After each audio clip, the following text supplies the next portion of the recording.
Olá, sejam muito bem-vindos a mais um episódio do podcast Pode Falar Empresário. Meu nome é Natália Matheus, eu sou sócia, gestora de operações e processos aqui na Rede Contábil Digital. Oi, gente, eu sou Juliana Campos, contadora, responsável pela empresa Rede Contábil Digital. E estamos aqui hoje para mais um episódio do nosso podcast. Um episódio com um convidado que já esteve aqui antes, mas hoje ele vai vir reforçar um pouco, né, do que ele falou da outra vez. Ficou ali, na verdade, ele começou a falar sobre alguns assuntos bem no finalzinho e aí não deu tempo. A gente trouxe ele de novo para poder reforçar, porque é um assunto muito interessante para vocês, empresários. Mas vamos lá, ele é advogado, tem MBA em Direito Empresarial na FGV Rio, pós-graduado em Planejamento Tributário pelo IBMEC, pós-graduado também em Direito Trabalhista pela PUC de Minas, especialista em Direito Tributário EBRAD São Paulo, gosta de estudar, hein? E cursando MBA em Gestão Jurídica Empresarial pela FGV Rio. Esse é o Eduardo Oliveira Vinck. É isso aí.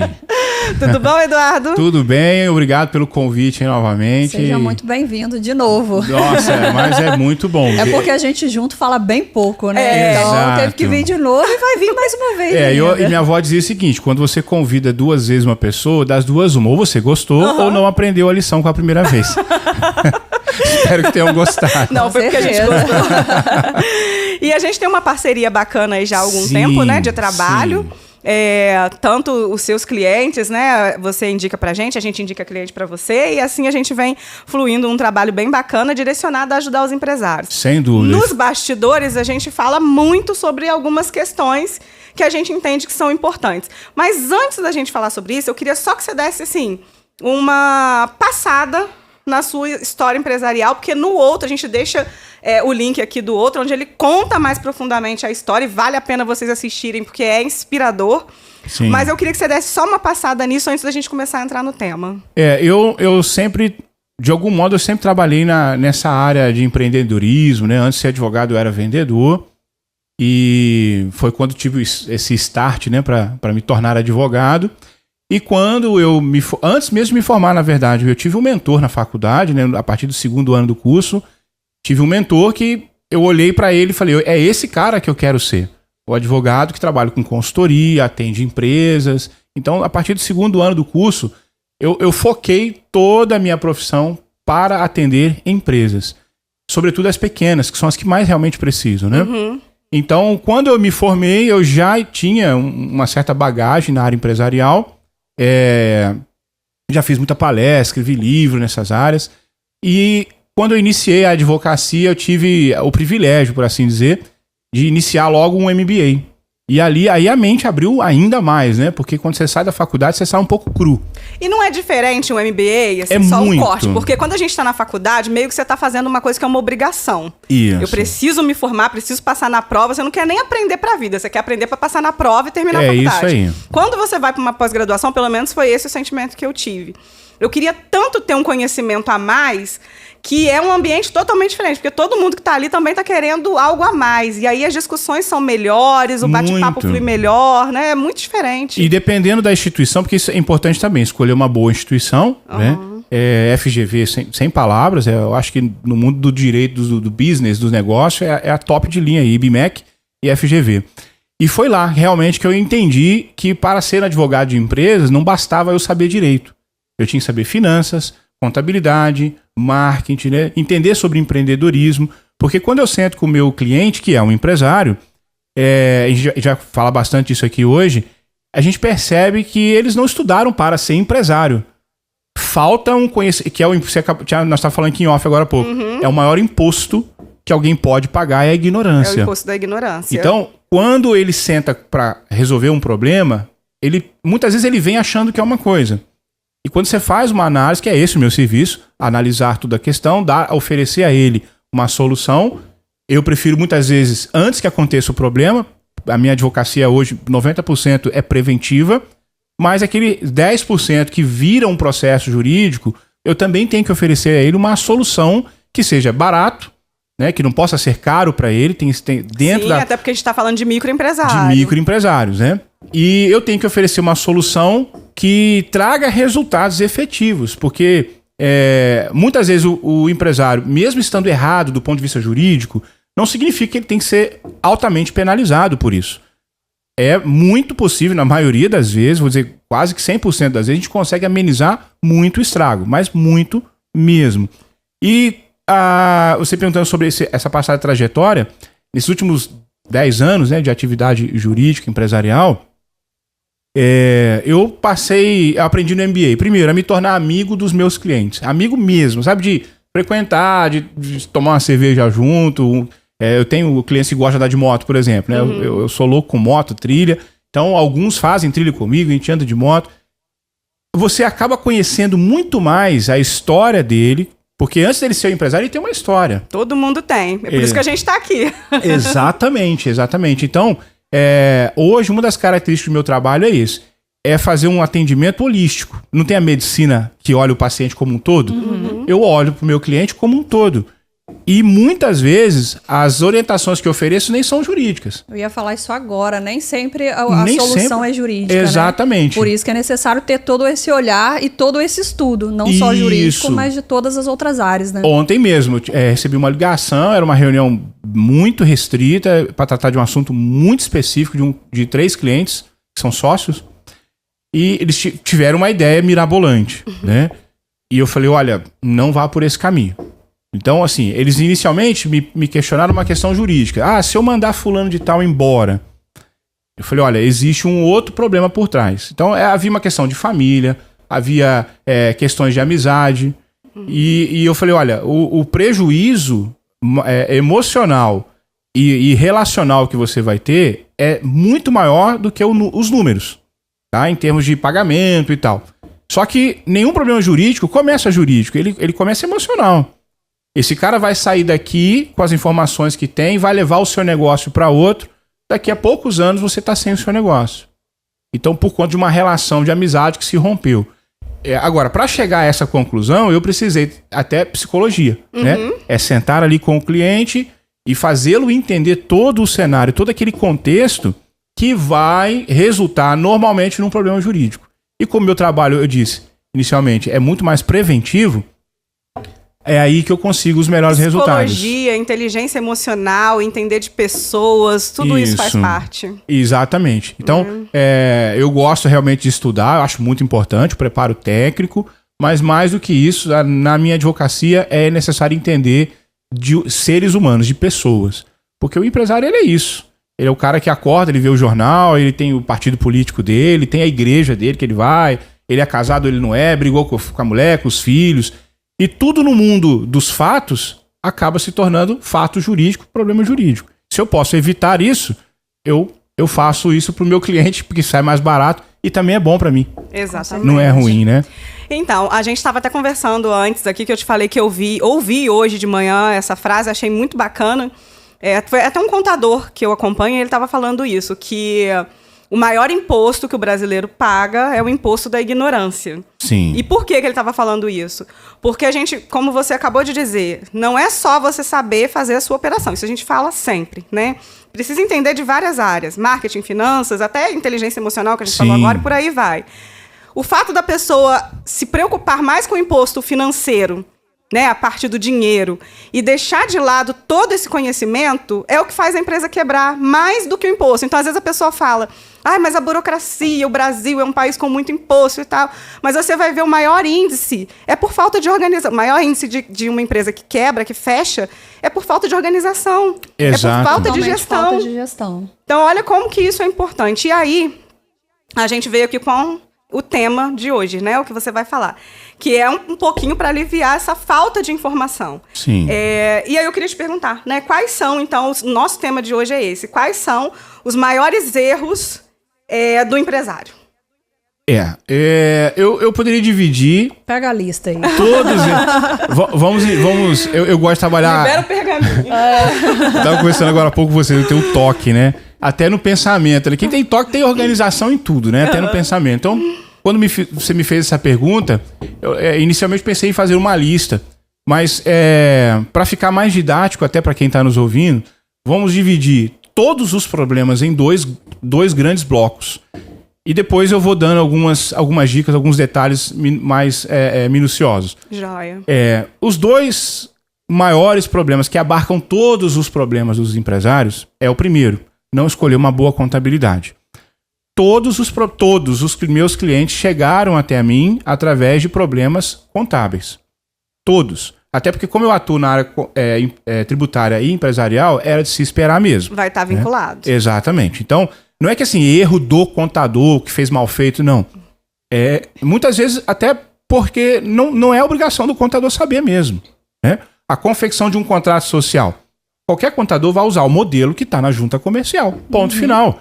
Mas o empresário, ele obviamente deveria saber disso antes, que a empresa dele não é igual a todas as outras empresas. Você pode ter 2 padarias e as 2 terem realidades totalmente diferentes. Cada um com sua particularidade. Exatamente. E o contrato social, ela é a espinha dorsal de uma empresa. Então, vamos lá. Não escolher bem uma contabilidade. Lá no último podcast, a gente iniciou um pouquinho essa fala, né? Vamos lá. Como se escolhe uma contabilidade que eu vejo na prática hoje? A maioria dos clientes escolhe pelo preço. Esse aqui tá pagando R$100 a menos, ele leva todo... E é um transtorno, né? Tirar toda aquela documentação do antigo contador por causa de R$100, muitas vezes. Eu entendo que toda empresa, ela busca lucro. E uma das formas de ter lucro... reduzir despesa. É reduzir despesa. Desculpa, Concordo. Eduardo, só um parênteses aí. Você falou sobre R$100 recentemente, essa semana. Nós perdemos um cliente por causa de um reajuste de 7%. E isso não daria R$50 Olha, de reajuste. É incrível, né? Entendeu? Eu costumo dizer que é livramento, tá? Isso é um filtro. Deus verdade. te livrou de um problema. É verdade. Porque a pessoa que não entende a diferença entre preço e valor já tá errado. Ele nem devia estar no mercado. Porque eu imagino ele vendendo o serviço dele. Imagina. Será que ele compete igual esses PFs? Um é R$21, outro é R$19,90. E assim, eles vão lutando até daqui a pouco tá a zero. Porque a lógica seria isso, né? Você vai reduzindo tanto o preço, chega um momento que você não paga o teu custo. Verdade. Então, escolher uma contabilidade por conta do preço é o pior método possível para se escolher um profissional qualquer, mas principalmente contabilidade. Eu não quero dizer com isso que os mais caros são os melhores, porque não são. Tá? Eu tenho situações que vieram das famosas contabilidades especializadas de São Paulo. A gente tá aqui no interior do Rio de Janeiro, né? A gente tem menos valor aqui no interior do que a contabilidade de São Paulo. Porque São Paulo... Porque tá lá naquele prédio muito chique, né? Na Avenida Paulista. Isso, né? Tem um escritório bem montado e tal. E isso ilude bastante. Então, qual seria o método que eu escolheria como empresário para escolher uma contabilidade? Primeira coisa, eu procuraria alguém do meu ramo que tenha uma contabilidade que esteja satisfeito. Então, sei lá, eu tenho uma oficina mecânica, eu procuraria um amigo meu, que também é mecânico. Quem é seu contador? Fulano de tal. Você gosta? Não tem nada a reclamar. Eu falo, não tem nada a reclamar, ou você gosta? Você acha que o serviço é bom? Porque aí o cara diz pra mim, sim, é muito bom. Nossa, as meninas são super atenciosas. Ótimo. Já é o início, me passa o telefone. Então eu ligo, Juliana, tudo bem? Eu gostaria de saber mais sobre o seu trabalho. Eu quero abrir uma oficina mecânica. Você atende essa minha área? O que você pode me dizer sobre a minha área? Bom, aí eu ouço o contador, dependendo do que ele me disser, né? Porque quando o contador sabe daquela área, ele vai dizer. E quando não sabe, você vê, ou o cara vai enrolar, ou ele vai ser honesto e dizer, não, eu não atendo especificamente a tua área, né? Eu tenho casos, por exemplo, de clientes que têm lucro real. Supermercados normalmente são tudo lucro real. E esse cliente, ele precisa de uma contabilidade que seja especialista em lucro real, porque vocês sabem. Diferente. É totalmente diferente de atuar no simples, por exemplo, né? Então, esse cliente não pode procurar uma contabilidade por preço. Veja, ele tem que entender. Eu tenho mercado, então eu vou procurar um colega que tenha mercado, ou procura na internet uma contabilidade, porque a indicação é o melhor dos mundos. Quando você vai no médico, né? Você quer fazer uma cirurgia plástica, ou sei lá o quê, dentista... eu para chegar no meu dentista, eu vim de 3 indicações. Então, e foi super acertado. Doutor Eduardo Carta Preta, excelente. E acabou virando também agora um cliente. Agora nosso cliente também. Cliente também, né? Olha, é verdade. E tudo indicação, né? Indicação. Então, a indicação é o melhor método para você escolher um profissional, sobretudo uma contabilidade. Agora sim, a gente não pode criticar, no geral, os profissionais, porque cada um tem a sua forma de trabalhar, independente de estar, como a gente brincou, num prédio na Avenida Paulista ou num home office em Volta Redonda, como nós somos. Cada um tem sua forma de trabalhar. E a pessoa também, o cliente, ele tem todo o direito de escolher o preço que ele quer pagar. Acontece que o preço precisa estar vinculado com a entrega. Exatamente. Então, se você quer pagar, sei lá, R$190 um Contabilizei, que está lá na internet, ok. Se é isso que você quer, só que a entrega vai ser mínima. Se você quer um relacionamento, se você quer uma contabilidade que vai te direcionar, por exemplo, agora lá, a gente tem um departamento de sucesso do cliente. Esse departamento vai acompanhar a evolução real dos números da empresa. A gente entra em contato, pergunta como foi o faturamento, qual a meta, onde você quer chegar, qual a sua dificuldade para alcançar essa meta. E aí a gente vai ajudar o cliente nisso. Eu posso cobrar R$100 de honorário para fazer esse serviço? Não tem como. Se a pessoa quer que eu só mande a guia para ela pagar e não entregue nenhum conteúdo, nenhuma palestra, nenhuma consultoria, nenhum sucesso do cliente, nada disso. Entregue só a guia. Só a guia para pagar, beleza, a gente pode negociar um preço menor. Não é o que a gente vai fazer porque a gente não é o nosso público. Sim. Mas eu entendo que é isso, é bem o perfil. Assim, primeiro que cada contabilidade é de um jeito, não quer dizer que está certo ou está errado, cada um tem seu jeito de trabalhar. Sim. E o cliente tem que entender que o preço que ele paga vai ser proporcional ao resultado que ele vai, a entrega que ele vai ter. Mas o problema é que ele não entende assim. Exatamente. Ele entende que quer pagar os R$100, mas ele quer ter o resultado, né, de uma contabilidade lá de Harvard, né? Então, quando chega para mim, o problema chega já feito. E aí, quando eu sento com o cliente para analisar, porque eu faço esse exercício com o cliente, até para que isso não se repita. Né, o meu trabalho é justamente de educação empresarial com o meu cliente. Eu não quero que o meu cliente tenha problemas, porque o pior dinheiro que eu posso receber é o dinheiro que não quer ser pago.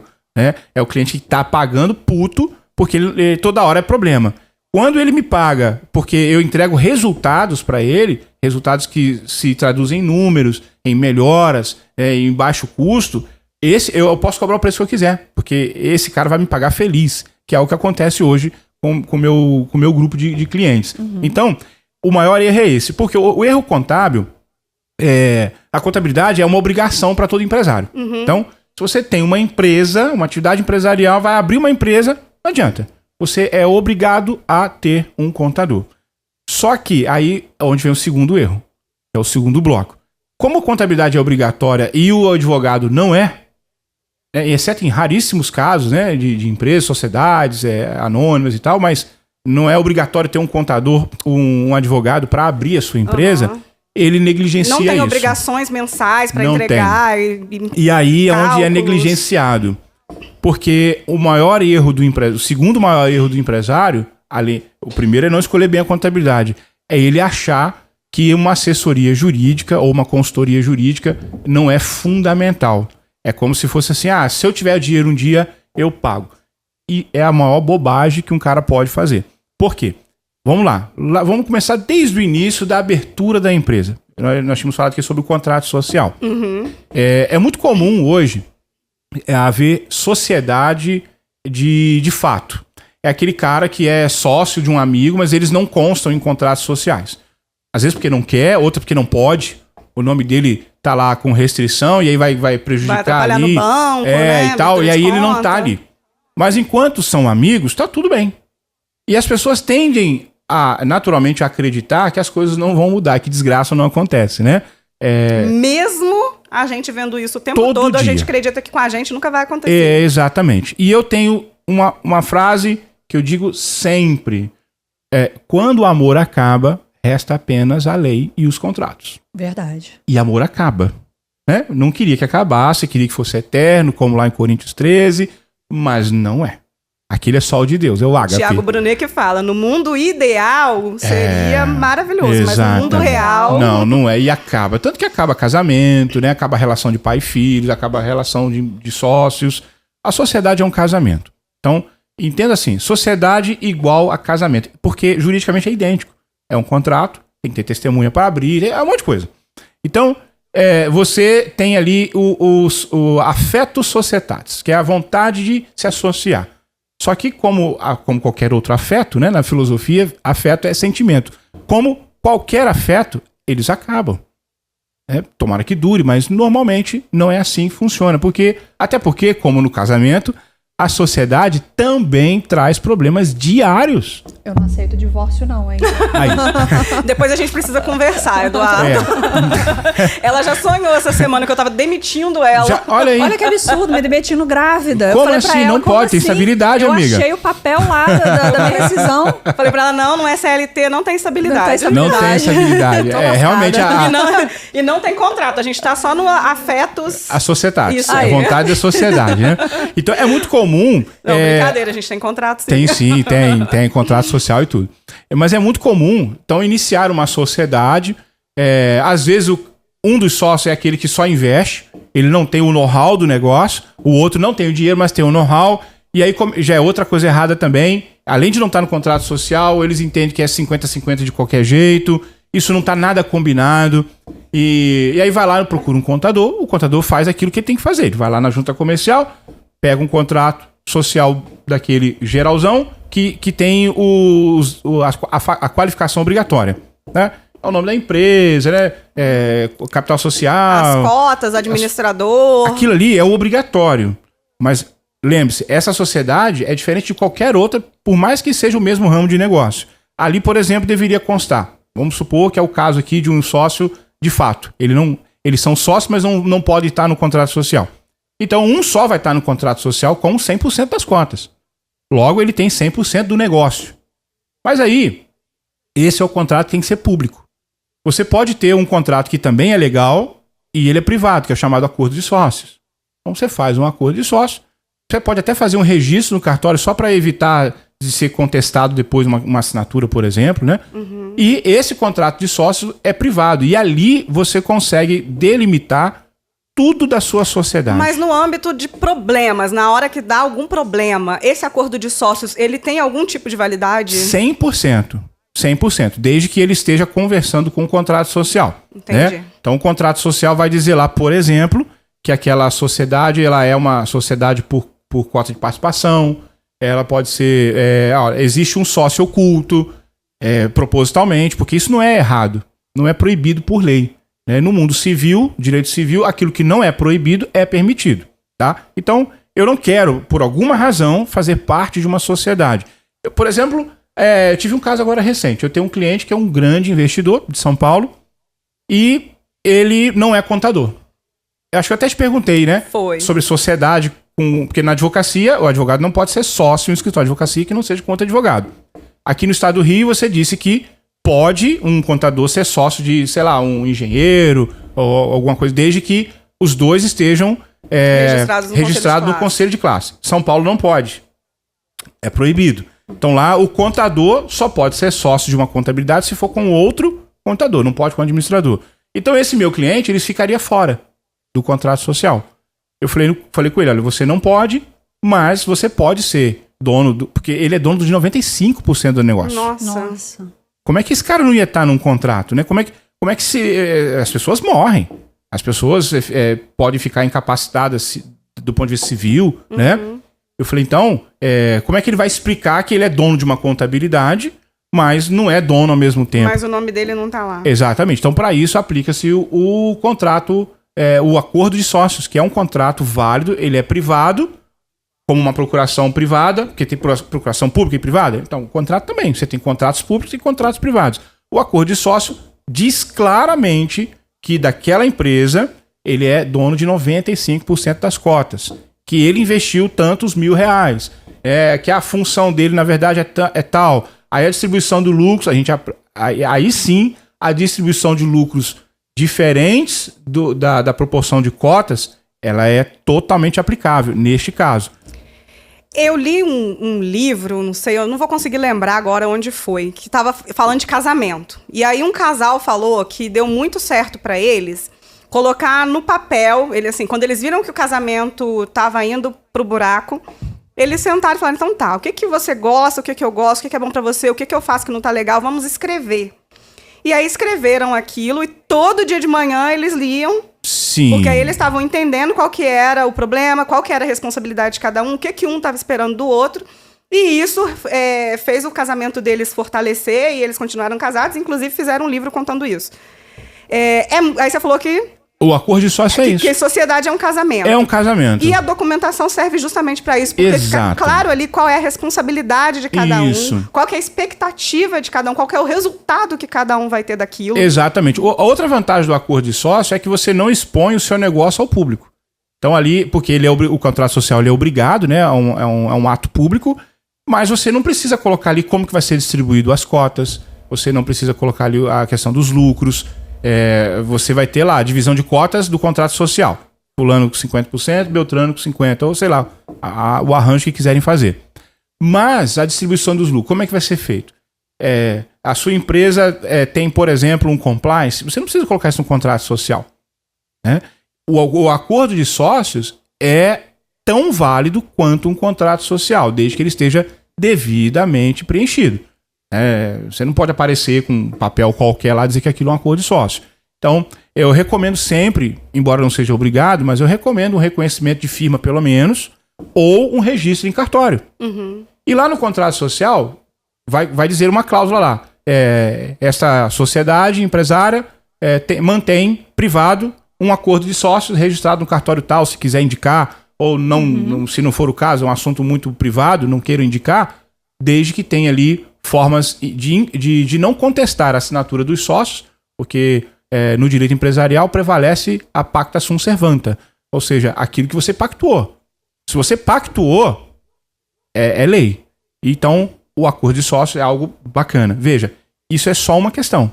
Envolvendo o contrato, tem um monte de coisa, Nossa, né? Outra coisa é que quando você inicia uma empresa, gente, é sério, eu vejo isso todo santo dia. Ele vai abrir uma empresa, qual é a primeira coisa que ele faz? Ele vai procurar um local. Ele acha lá uma portinha bacana, um comércio, e esse contrato é feito no nome da própria pessoa física do empresário. Ah, mas eu não tenho empresa registrada ainda. Tudo bem. Veja, você pode fazer o contrato e dizer lá nesse contrato de aluguel que o locatário será substituído num prazo de tanto tempo por sua pessoa jurídica que assumirá tal. Veja, é um tipo de cláusula que a gente coloca, porque realmente quando foi abrir um shopping em Volta Redonda, por exemplo, uma cliente minha precisava fechar o negócio para comprar ali. Não dá para esperar. Até porque para abrir a empresa a gente precisa ter o IPTU do endereço. Isso aí. Então, ela falou assim, você sempre fala para não abrir na pessoa física. Sim, essa é a minha primeira orientação. O seu caso é específico, mas como ela tinha advogado, então cuidamos para que o contrato social, o contrato de locação dela fosse feito, sim, inicialmente no nome dela, pessoa física. Tantos meses depois, foi substituído. Então, já havia uma previsão, tá? E a pessoa física sai. E tem que tomar cuidado, porque o locador, ele quer o maior número de pessoas ali possível para ele se garantir numa eventual execução daquele contrato. Então, a pessoa física dela realmente saiu. E foi a salvação. Porque quando veio a pandemia, a gente precisou discutir os contratos. Ela não estava dando conta de pagar, porque o shopping tem o condomínio variável, o condomínio fixo. É muito alto. O valor é muito alto. E foi uma injustiça, tanto para o shopping quanto também para aquela cliente, porque o shopping era obrigado a fechar. E o shopping fechado, ela não vende. Ela não tem outra renda. E aí, quando foram executar o contrato, só conseguiram executar a pessoa jurídica. Então, os bens dela, pessoa física, estavam protegidos. E aí é outra situação. O modelo certo de pessoa jurídica Exato, que vai fazer a separação entre pessoa física e pessoa jurídica. Porque também não é só abrir uma empresa. Exatamente. A gente fala muito sobre o MEI, né? Vão abrir um MEI e pensa que é uma pessoa jurídica, mas... Inclusive, essa é uma outra dúvida que é muito comum. As pessoas não são obrigadas a saber disso. Mas a ignorância, como nós falamos, é o maior imposto, né? Eu tenho clientes que começam pequeno e querem abrir lá, sei lá, um lava-jato. Ele não tem funcionários, quando tem no máximo um, né, o MEI permite, e aí ele pensa, não vou pagar a contabilidade e eu vou abrir um MEI. Então ele começa ali e a dívida eventual que ocorrer daquele negócio, e é comum, né, porque todo negócio tem risco, enquanto ele for MEI, é dele pessoa física também. Porque o MEI não é pessoa jurídica. Ah, mas não tem CNPJ? Sim, mas pessoas físicas também têm CNPJ. O CNPJ não é um atestado de pessoa jurídica. Quem são as pessoas jurídicas? Aquelas que estão descritas expressamente no rol do artigo 50 do Código Civil. eu não vou saber de cabeça todas, mas as associações, os partidos políticos, os templos religiosos, as sociedades, e aí sociedade unipessoal, sociedade limitada, enfim. Acho que são 5 de cabeça, depois dá uma olhada lá, artigo 50 do Código Civil. Se não está ali, não é pessoa jurídica. E o MEI não está. Agora, assim, não que a gente esteja dizendo... Condomínio, tem CNPJ. Tem CNPJ. E nem é uma pessoa, na verdade. Condomínio é chamada...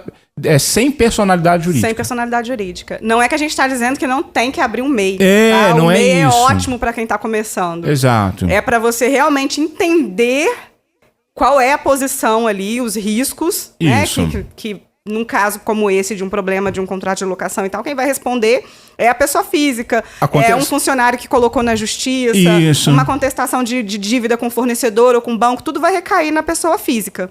O que a gente sempre orienta com relação ao MEI é que comece desse jeito, e quando a empresa começar a crescer de verdade e o faturamento estiver acima do limite do MEI, que a pessoa faça a migração para a microempresa. Por quê? Não só porque a Receita Federal vai ver a sua movimentação bancária, claro. Uma hora ela vai te desenquadrar e vai fazer isso retroativo, vai te dar um prejuízo. Mas se a sua empresa está crescendo, significa que você vai começar a se deparar com todos esses tipos de problema. Sim. E aí vai ser muito importante que você faça essa separação entre pessoa física e pessoa jurídica. Então eu vejo assim, às vezes a pessoa se mantém no MEI, mas já contratou 2, 3 funcionários. Aí abre no nome da mãe, da tia, nome da mãe. E já tá faturando 30, 40, 50 mil reais por mês. E tá lá no MEI. Vou continuar no MEI porque é melhor pra mim, porque eu pago pouco imposto. Mas a empresa tá crescendo e a mentalidade não. Isso, exatamente. Esse é o ponto. Então, o foco daquele empresário tá só no mísero imposto. Eu sei que é alto, o Brasil tem uma carga tributária alta, e preparem-se essa injusta chamada também. Reforma tributária. Nenhuma reforma é bom.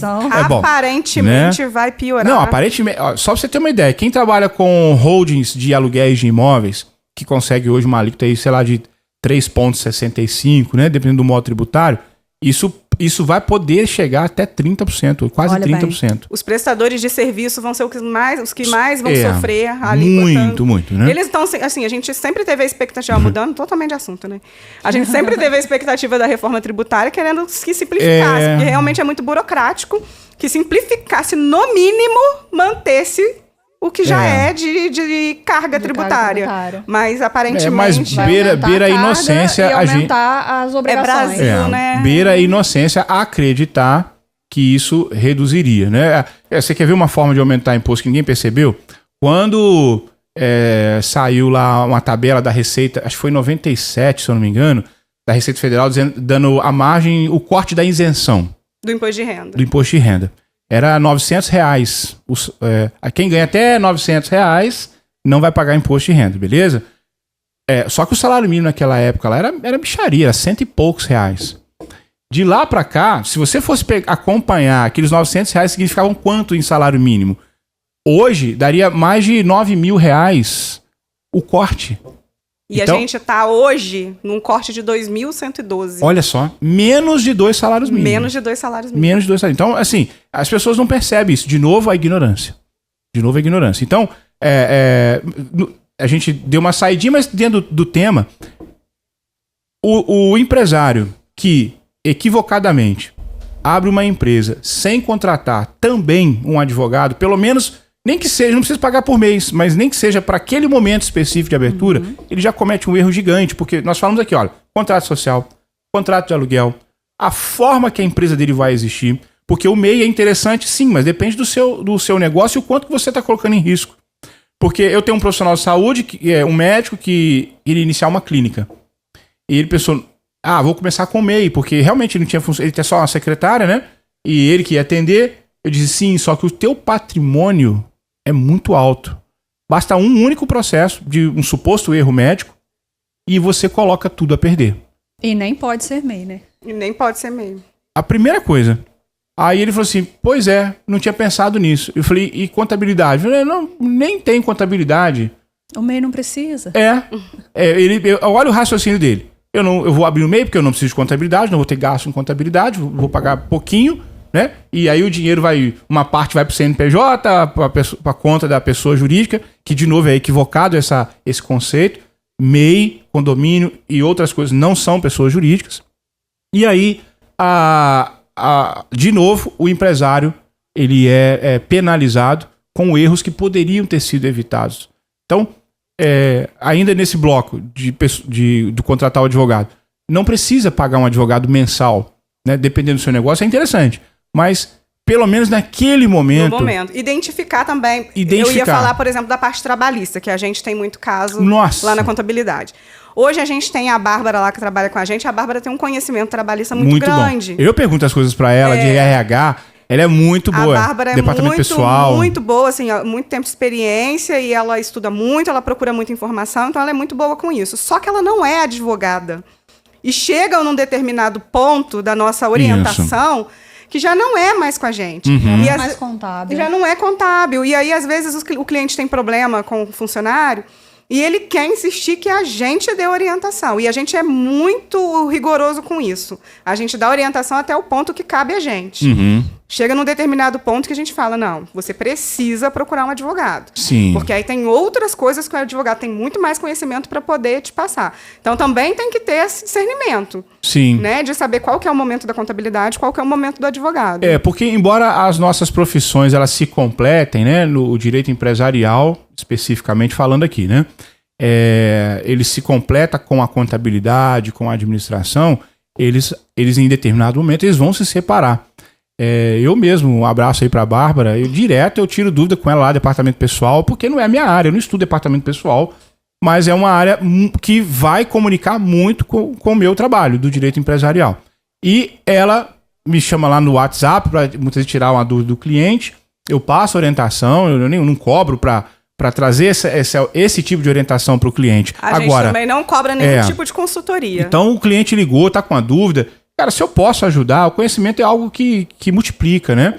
E agora, há certas condições, por exemplo, fazer uma demissão. Recentemente eu tive um caso de um cliente que me procurou porque fez uma demissão por justa causa de uma empregada que estava furtando. E eu disse, sim, veja bem, o direito dele demitir por justa causa, ele tá previsto lá na CLT, né? Acho que 482 vai ter lá um inciso e pode dar, que são os da justa causa, motivos para justa causa. Eu falei, tá, mas você prova aí? Eu tenho câmeras. As câmeras filmaram a funcionária várias vezes pegando as maiores notas e colocando no bolso. Eu disse, tudo bem, vamos fazer um teste rápido aqui, tá? Vou testar a sua tese. Eu sou advogado da reclamante e eu digo, excelência, na verdade, a minha cliente foi orientada pelo próprio patrão dela a retirar do caixa as grandes notas, porque ali tem muito assalto. E aí? Como é que você responde isso agora? Mas não é verdade. Eu falei, tá, mas isso é o que você diz. Aí, o juiz é um terceiro que não sabe quem é você, quem é ela. Então, se você está fazendo uma acusação, você precisa sustentar. Então, assim, se você realmente não tem um boletim de ocorrência, uma investigação policial dizendo que aquilo foi um furto, não vale a pena. A justa causa volta na ideia da teoria do mundo ideal e do mundo real. Porque... No mundo ideal, você pode fazer justa causa, tá? Sim. Lá na legislação. O cliente pergunta pra gente, mas ele me ofendeu, posso demitir por justa causa? Pode. Pode. Mas, no mundo real, quando chega lá na frente e ele vai procurar um advogado, o juiz vai entender outra coisa. Então, procura um advogado. É isso aí. Então, eu sempre trabalho com o meu cliente a questão da relação custo, risco-benefício. Então, a aposta que você vai fazer, se der tudo errado, você sustenta? Sim, então pode apostar. Agora, se a aposta que você vai fazer, se der errado, te quebra, isso é um tipo de aposta que você não deve fazer. Não pode fazer. Você não pode colocar em risco sair do jogo. Então, mandar embora esta empregada, porque supostamente estava furtando, né? E eu acredito nele, e de fato o vídeo era muito claro, mas no mundo jurídico não é muito o que você fala, é o que você pode sustentar e provar. Então, do outro lado, tem um profissional que estudou tanto quanto eu, ou mais do que eu, né? E eu falei, olha, não vale essa briga. Até porque ela tinha poucos meses, sei lá, 6, 7 meses de contrato. Então, o acerto seria muito básico. Falei, valeria a pena mandar embora. E até um custo emocional também, o processo todo. Eu falei, olha, e nunca... É outra coisa também que eu sempre falo, outro erro. É o próprio empresário fazer a demissão. Porque, de novo, a gente volta àquela questão dos afetos. Quando você vai demitir alguém, ou você está demitindo porque precisa muito, né? A empresa não está em condições de mantê-lo, então você vai para ali triste, você já vai derrotado para a coisa. Ou você vai demitir porque você está com ódio mortal daquele sujeito, que ou ele não trabalha, ou ele está sendo desonesto com você e tal. De qualquer modo, você está muito envolvido. Porque a empresa é igual um filho, né, pra gente, né? Então, quem tem um negócio, ele quer que a coisa seja muito certo. E o empregado que está atrapalhando a vida da empresa gera raiva com justo motivo no empresário. E aí ele vai lá fazer a demissão. Fala bobagem. E celular... Gente, isso aqui hoje é a melhor coisa que inventaram pra tudo. E a pior também. É uma arma. É uma arma. A arma você pode proteger alguém ou pode tirar a vida de alguém injustamente. O celular também. Então, eu mesmo gravo tudo. As minhas ligações são automaticamente gravadas. Ontem mesmo, olha só. Um controle remoto meu deu problema. E é a terceira vez. Que assim... Só depois que acaba os 90 dias de garantia. Incrível isso. Começa a dar problema. Um foi com 95 dias, o outro com 120 dias. E dessa vez, eu fui gravando a conversa. Eu falei, olha, já é o terceiro controle remoto que eu compro de vocês. Aí eu falei, tá dando problema direto. Isso aí direto tá dando. Eu já falei com o fornecedor. Mas eu só posso cobrir a garantia. Sim. Entre aspas, sim. O problema é que se há uma sequência, existe um vício oculto. E o vício oculto tem 5 anos de garantia a partir do momento que você toma conhecimento. Eu não vou mais pagar o próximo. Se estragar, eu vou dizer para ela, filha, você vai trocar quantas vezes for necessário, porque eu tenho aqui um empregado seu gerente, dizendo que há um problema no lote. Ponto final. Veja, um celular. Então você vai mandar o empregado embora e ele tá gravando. Uhum. Aí você fala bobagem, ó, você tá me roubando, você é isso, é aquilo, você se dirige ao funcionário com palavras pejorativas. Isso tudo vira processo. E quando vem de lá para cá, eu sempre digo para os meus clientes, olha, processo trabalhista contra empresário é entrar no jogo perdendo de 7-0. Para virar, exige muito. Porque normalmente, é um outro erro, olha, de novo voltando à pergunta, onde mais erram? Controle de jornada. Olha o que eu ouço com frequência dos microempresários. Ah, mas eu não tenho obrigação de fazer controle de ponto. Ah, minha contabilidade falou que eu não tenho obrigação. Realmente, sua contabilidade acertou na mosca. Você não tem obrigação de fazer o controle de jornada, se você tem até 20 funcionários. Mas quando você precisa fazer a prova, ela é sua. Você não tem obrigação de fazer o controle. Mas se você precisar questionar o que ele está dizendo, porque ele diz que trabalha para você todos os dias 2 horas a mais. Que você não faz, por exemplo, não respeita a interjornada. Aquele intervalo de 11 horas de um dia para o outro. Como que você vai fazer essa prova? Ah, mas eu não sou obrigado. Eu falei, repito, você não é obrigado a fazer o controle de jornada. Mas se ele diz que você mandava, ele é a partícula suficiente da relação trabalhista. Então, como que você prova isso? Com controle de ponto. E se eu tivesse um empregado, eu teria um controle de ponto eletrônico. Porque ali não tem conversa fiada. Então, se o cara trabalhou 2 horas... É uma coisa simples, né? Gente, é simples e é barato. Sei lá, no Mercado Livre, você compra um trem desse por 300 conto. Né? Você acha a folha de ponto? Muito questionável porque ninguém faz direito. Se fizesse direito, pô, tá certinho. Porque pra fazer certinho, você realmente tem que chegar de manhã. Falar, fulano, vem cá. O Zé vai lá, assina, Zé, o horário que ele chegou. Mas e não é horário inglês. Não pode ser horário britânico. 8 a meio-dia. Não pode. Certinho. Aí tem um outro erro muito comum na folha de ponto manual. Pega lá uma coitada de uma secretária e ela tá com ódio mortal, porque, sei lá, 10, 15, 20 peões pra ela cuidar. Então o que ela faz no horário vago dela? Ao invés de ficar no Instagram, ela vai lá e pega lá, né? E o Zé chegou 8h15, mas essa é mais inteligente um pouquinho, vai botar assim, 8h11, 8h03, né? Só que tudo com a mesma letra. E depois só dá pro Zé assinar. O Zé assinar. Então, quando o outro advogado que estudou no mesmo lugar que eu, fala assim, excelência, a empresa é prática, eles obrigam o Zé a assinar esse ponto aqui. Repare que é a mesma pessoa que escreveu tudo. Já te quebra ali. Porque no mundo jurídico trabalhista, já é uma outra regra. Lembra que eu falei que no mundo do direito empresarial prevalece o princípio pacta sunt servanda. O que você pactuou é isso, é documento. No mundo trabalhista é o princípio da verdade dos fatos. Muitas vezes o papel, o documento com selo do rei, reconhecimento de firma, está falando uma coisa. vem uma testemunha, que é no direito chamada prostituta das provas, né? Vem uma testemunha e diz, não, excelência, era assim mesmo, não é trabalhar desse jeito. Vale a testemunha, muito mais. Olha só. Porque é o convencimento do juiz. Se ele entendeu que o empresário poderia ter feito algo para se proteger, por exemplo, e não fez, ele vai dar um pau no empresário. E eu vou te falar, tá errado não. Porque se eu não sou obrigado a fazer o controle de jornada, mas eu vou lá e faço, eu sou um cara diligente. Isso é diligência. Por quê? Aquele empregado não tem como contestar, muito difícil contestar um controle de jornada feito de forma eletrônica. E agora é legal porque tem um aplicativo no celular, principalmente o pessoal que Isso. trabalha fora e tal. Boa dica. Que o funcionário, ele vai ali, faz A selfie. A selfie. e já dá a localização que ele tá, Pronto. o horário, tudo direitinho. Acabou. Então, até para esse pessoal que trabalha com obra, né, ou terceirização, a pessoa vai para outro lugar trabalhar, isso é ótimo. Isso. E aquilo ali já cai dentro do sistema, no computador de controle, você já consegue acompanhar para poder ver se está tudo certinho. E na maioria das vezes também já vai para a contabilidade para ir para a folha de pagamento certinho. De novo a questão da ignorância. Veja, eu vou te falar que a maioria não sabe disso. E não só empresários, não, advogados, alguns contadores não sabem. Mas aí eu vou abrir um parênteses aqui com relação ao que a gente está falando de ignorância, porque assim, não é que todo mundo é obrigado a saber disso. Não tem como. A gente, para aprender isso, primeiro a gente estudou, segundo a gente viveu muita coisa na prática, porque às vezes não, na maioria das vezes a gente passa uma dificuldade e aprende com ela. Então a maioria dos empresários também vai ser da mesma forma. Mas a questão da ignorância é você não procurar ajuda para resolver. Essa é a questão. E aí eu vou abrir esse parênteses para deixar esse lembrete aqui, esse aviso, né, que a gente vai fazer em conjunto, a gente vai fazer um curso destinado a empresários. Na verdade, eu já tenho esse curso montado, a gente já faz o curso.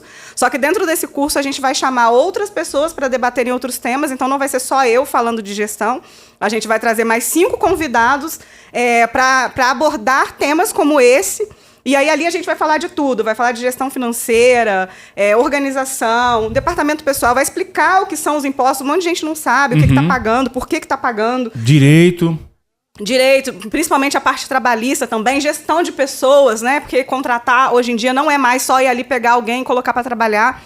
A gente vai trazer todos esses temas e o mais legal, gente, é gratuito, tá? Vai ser de graça. Isso então aí. Fiquem atentos que a gente vai começar a anunciar esse não curso tem desculpa para não fazer esse curso. Não tem desculpa para continuar na ignorância. Exatamente.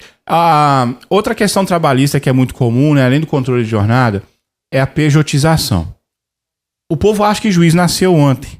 Veja bem, o cara tá ali, primeiro que ele estudou muito para estar ali, né? Você tem que respeitar a toga. Ele não tá ali, não foi um cargo político, alguém que deu a ele aquela função. Ele se preparou muito para estar ali. É difícil, né? Então, você chegar pro juiz e tentar convencê-lo de que fulano de tal trabalhava para você como pessoa jurídica, mas não era empregado, com vínculo, você tem que ter realmente, assim, ou muita cara de pau, ou ser algo verdadeiro.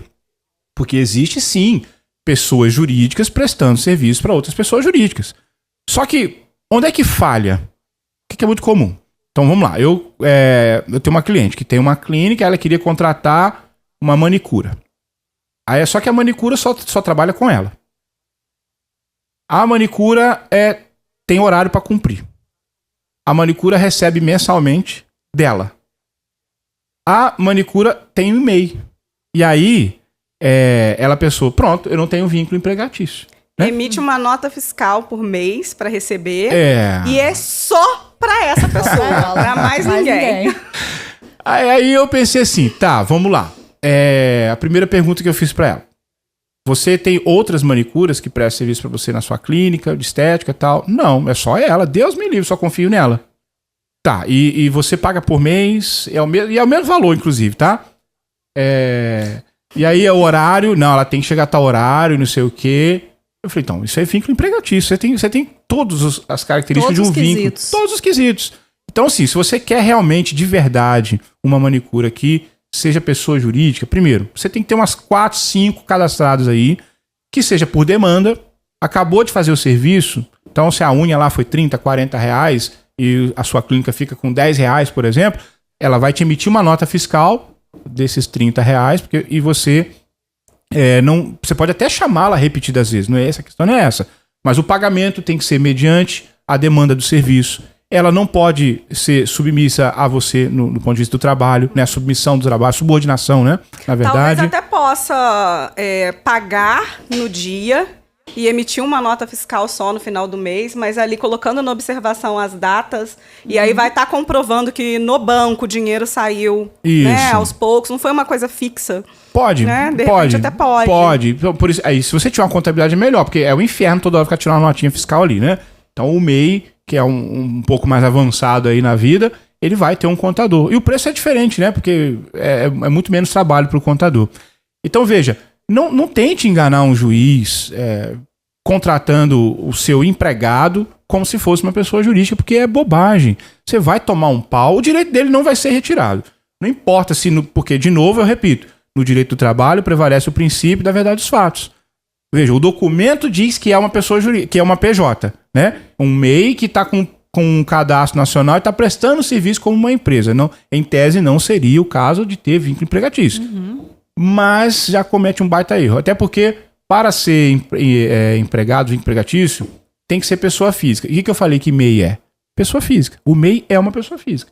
Então pronto, você já... Ah, mas eu tenho uma empresa de verdade. Vamos lá, eu tenho uma microempresa limitada, né? O LTDA ali no final. Então pode? Não, do mesmo jeito. Mesma coisa. Se os 5 quesitos lá para o vínculo empregatício estiverem presentes, vai valer a verdade dos fatos. Agora, poder, gente, poder pode. É igual o Dr. João Neto fala aí nas redes sociais, igual o Dr. João Neto, lá, aquele advogado criminalista, né? Ah, eu posso dar um tiro e matar minha sogra? Pode. Pode, poder pode.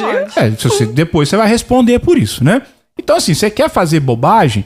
Faça. É direito seu, você é livre. Mas a minha recomendação é não faça.